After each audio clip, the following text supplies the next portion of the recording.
बिस्मिल्लाहिर्रहमानिर्रहीम। अस्सलाम वालेकुम डियर फ्रेंड्स, आई होप आप सब ठीक ठाक होंगे। तो फ्रेंड्स, आज मैं आप लोगों को कमीज़ की कटिंग सिखाऊंगी, क्योंकि जितनी अच्छी हमारी कटिंग होगी उतनी ही अच्छी हमारी सिलाई होगी। तो यहाँ पर ये कमीज़ है और इसको कटिंग करने से पहले इसका फुल साइज़ मैंने पेपर पर लिख लिया है। किसी भी कमीज़ को कटिंग करने से पहले आप लोग उसका जो भी साइज़ रखना हो उसको पेपर पर लिख लिए, ताकि अच्छे से कटिंग हो सके। तो यहाँ पर इसकी लंबाई, तीरा, चेस्ट, कमर, हिप एंड दामन, ये फुल साइज मैंने लिख लिया है और इसी के हिसाब से अब इसकी कटिंग करेंगे हम। तो यहाँ पर ये कमीज है जिसका फ्रंट और बैक दोनों ही एक जैसा है। तो हम इसको कटिंग करने से पहले कपड़े को पहले अच्छे से आयरन कर लेंगे, इससे ये हमारी कटिंग बहुत अच्छे से होती है। तो यहाँ पर मैंने कपड़े को बिछा लेना है इस तरह से। तो हम सबसे पहले इसकी दामन की चौड़ाई लेंगे कि हमें कितना दामन चाहिए। 23 दामन हमें चाहिए, तो हम इसको मेजर कर लेंगे। तो यहाँ पर मैं इसका दामन की पहले चौड़ाई नाप लूंगी कि कितनी लेनी है। तो यहाँ पर मुझे 25 हम रखेंगे और 23 तैयार चाहिए, 2 इंच एक्स्ट्रा, इसलिए कि हमारा सिलाई और कटिंग में चला जाता है। तो मैं 25 पर इसका निशान लगा लूंगी। तो इस तरह से मैंने दामन की चौड़ाई पर निशान लगा लिया है। उसके बाद जो है हम इसकी लंबाई लेंगे, लंबाई की मेजर करेंगे। तो लंबाई मेजर करने के लिए इसकी मुझे लंबाई 37 तैयार चाहिए। तो अब हम इसकी मेजर कर लेंगे। उसके लिए कपड़े को इस तरह से बिछा लेना है। तो इस तरह से बिछाकर हमने इसको सीधा कर लेना है और इसकी कन्नी वाली साइड को इस तरह से हमने रखना है, ताकि हमारी कटिंग अच्छे से हो। तो अब हम इसकी लंबाई मेजर कर लेंगे।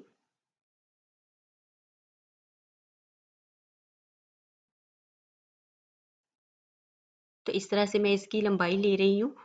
तो लंबाई मुझे 37 तैयार चाहिए और हम एक्स्ट्रा रख लेंगे इसको। तो एक्स्ट्रा जो है ना, हम 3 इंच रखेंगे, तो 40 हम ले लेंगे। 40, 3 इंच एक्स्ट्रा इसलिए कि हम कटिंग और सिलाई में जाता है। तो 40 पर मैं इसका यहाँ निशान लगा लूंगी। तो इस तरह से हमारी लंबाई और दामन दोनों पर निशान लग गया।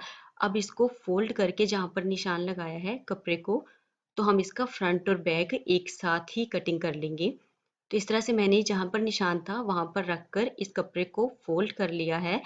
तो हमारा इस तरह फ्रंट और बैक दोनों हो गया और दोनों की कन्नी वाली साइड इस तरह से कर लेनी है। और जो एक्स्ट्रा फैब्रिक है हमारा साइड पर निकल आया है। तो यहाँ पर हम इसको निशान लगा लेंगे और इसकी दोनों हो जाएंगी फ्रंट और बैक, और इसकी यहाँ से कटिंग कर लेंगे। तो ये हमारा इस तरह से कटिंग कर लिया है। फ्रंट और बैक मैंने दोनों ही उतार लिए हैं इसके। अब हमने क्या करना है कि दोनों साइड से हमारा फैब्रिक ऊपर की तरफ जानी चाहिए, फ्लावर्स का रुख। तो दूसरी साइड से हमारा नीचे जा रहा है। तो हमने क्या करना है, हमने इसके दरमियान से कटिंग कर लेना है। हमने फ्रंट और बैक को अलग कर लेना है, इससे हमारा फ्लावर का रुख ऊपर चला जाएगा। अगर हम दोनों को एक साथ रखते तो एक फ्लावर का रुख नीचे आता और एक का ऊपर। तो इस तरह से अलग कर लिया है। तो इस तरह हमारी दोनों फैब्रिक का रुख ऊपर की तरफ जाएगा फ्लावर का। तो हम यहाँ से कपड़े को फोल्ड कर लेंगे। तो हमने सीधी साइड को अंदर रखना है और उल्टी साइड को बाहर की साइड पर। तो इस तरह से, और दूसरा भी इस तरह से हमने सीधा करके जो नीचे है ऊपर की तरफ कर देंगे फ्लावर को, और इस तरह से फोल्ड कर लेंगे हम। तो ये दोनों मैंने फ्रंट और बैक को फोल्ड कर लिया और दोनों फ्लावर का रुख आप देख रहे हैं ऊपर की साइड पर है। तो इस तरह से हमने इसको आयरन कर लेना है अच्छे से। अब हम इसकी जो है लेंथ को मेजर कर लेंगे। तो इस तरह से हमने जो शर्ट कमीज पीस कटिंग किया था, इस तरह से इंची स्टेप हमने उसके ऊपर रखना है। तो ये हमने जितनी 40 लेंथ उतारी थी, तो ये हमारी 40 बराबर आ रही है और हमें 37 इसकी तैयार चाहिए। हम इस तरह से इंची स्टेप को रखेंगे और इसके निशान लगा लेंगे। तो हमने पहला निशान जो है ना ऊपर लगाना है सबसे। और ये हमने एक्स्ट्रा फैब्रिक रखा हुआ है, वो हमारा कभी कान आ जाती है या कभी फैब्रिक में कुछ टेढ़ापन होता है, तो इस वजह से जब कटिंग करते हैं तो वो हमारी बराबर हो जाता है। तो हमने जिस पे निशान लगाए उसी की कटिंग होगी। और दूसरा निशान जो है ना हमने 7 इंच पर लगाना है।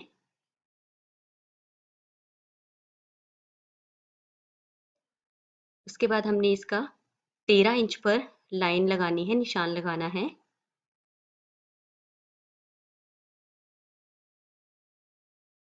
ये हमारी फिटिंग होगी कमर की। उसके बाद हमने हिप का निशान लगाना है 20 इंच पर।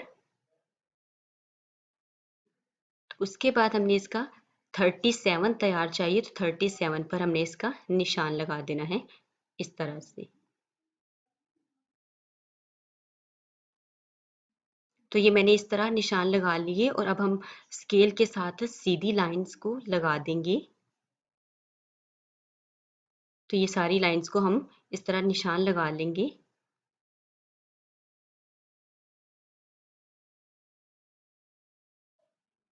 तो ये सारी लगा दी है निशान के साथ। अब हमने जो साइज रखा था उस साइज के हिसाब से हम इसकी मेजर कर लेंगे। इसकी फिटिंग के सारे जो है ना निशान लगा लेंगे। तो सबसे पहले हम इसका तीरा लेंगे। तो तीरा जो है हमें इसका 14 इंच चाहिए था, तो हम जो है इसका निशान 7.5 आएगा। इसके बाद चेस्ट आ जाती है, तो चेस्ट हमें इस 9 पर निशान लगाएंगे। 18 हमें तैयार चाहिए, तो दोनों को करें तो 9 9 18 होता है। जब हम खोलेंगे तो 18 हो जाएगा, तो ये हमारा डबल फैब्रिक है। उसके बाद कमर आ जाती है, तो कमर का निशान हम लगा लेंगे। तो यहाँ पर हमारा 18 तो कमर हमें 15 चाहिए, तो हम 7.5 पर इसका निशान लगाएंगे। 7.5 पर हम कमर का निशान लगा लेंगे। इसके बाद हिप आ जाता है, तो हिप का हमें इसका 19 चाहिए, तो हम इसके भी जो है 9.5 पर निशान लगा लेंगे। तो हमारा 9.5 जो है ना 19 हो जाएगा खोलकर।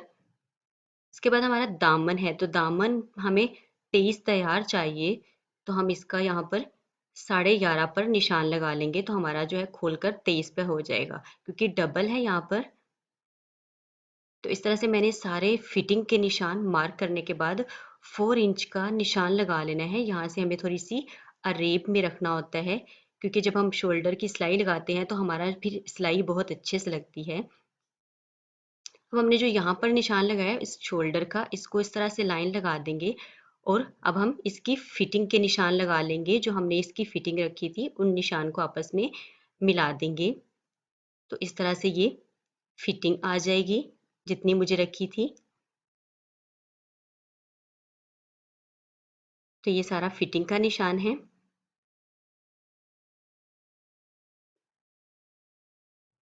अब नीचे हम इसका चौक का ले लेंगे। तो हम थोड़ी सी नीचे से एयर लाइन में रखेंगे दामन को। तो इस तरह से हम इसको निशान कर लेंगे।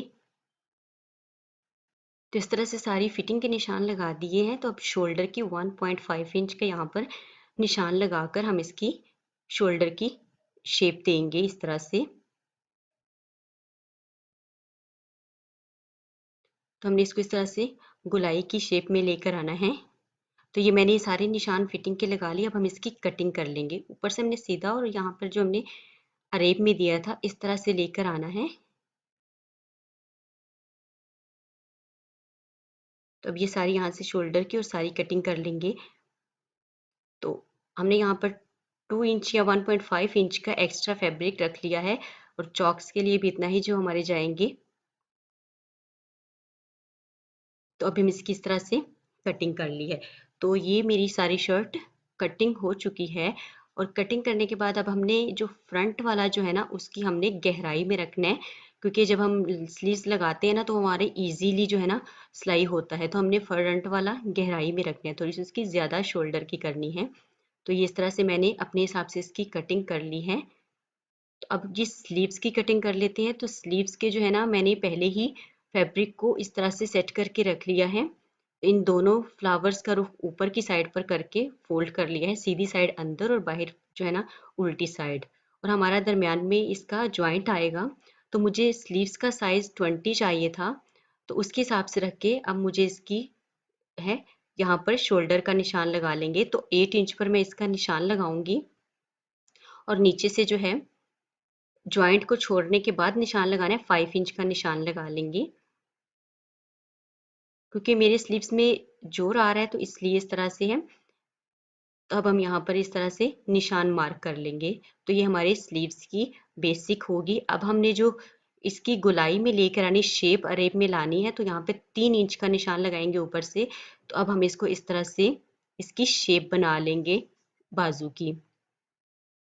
अब ये शेप बनाने के बाद हम इसकी इस तरह से कटिंग कर देंगे। तो इस तरह से कटिंग करके एक्स्ट्रा फैब्रिक जो है ना हम साइड से उतार लेंगे और 1.5 इंच 1.5 इंच के जो है ना हम अंदर एक्स्ट्रा फैब्रिक रखेंगे। तो ये इस तरह से मेरे बाजू की कटिंग भी हो चुकी है।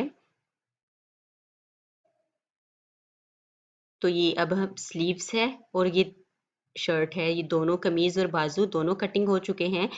तो अब हमने क्या, जो इस तरह बाजू है ना उसको भी हमने यहाँ से गहराई में लेकर आना है। तो वो आप अपने हिसाब से रख लीजिएगा, मैंने अपने हिसाब से रखी है। तो आई होप मेरी आज की कमीज़ की कटिंग आपको अच्छी लगी होगी। वीडियो अच्छी लगी है तो लाइक शेयर एंड चैनल को बेल के साथ सब्सक्राइब कर दें ताकि हम मेरी हर वीडियो आप तक पहुंच सके।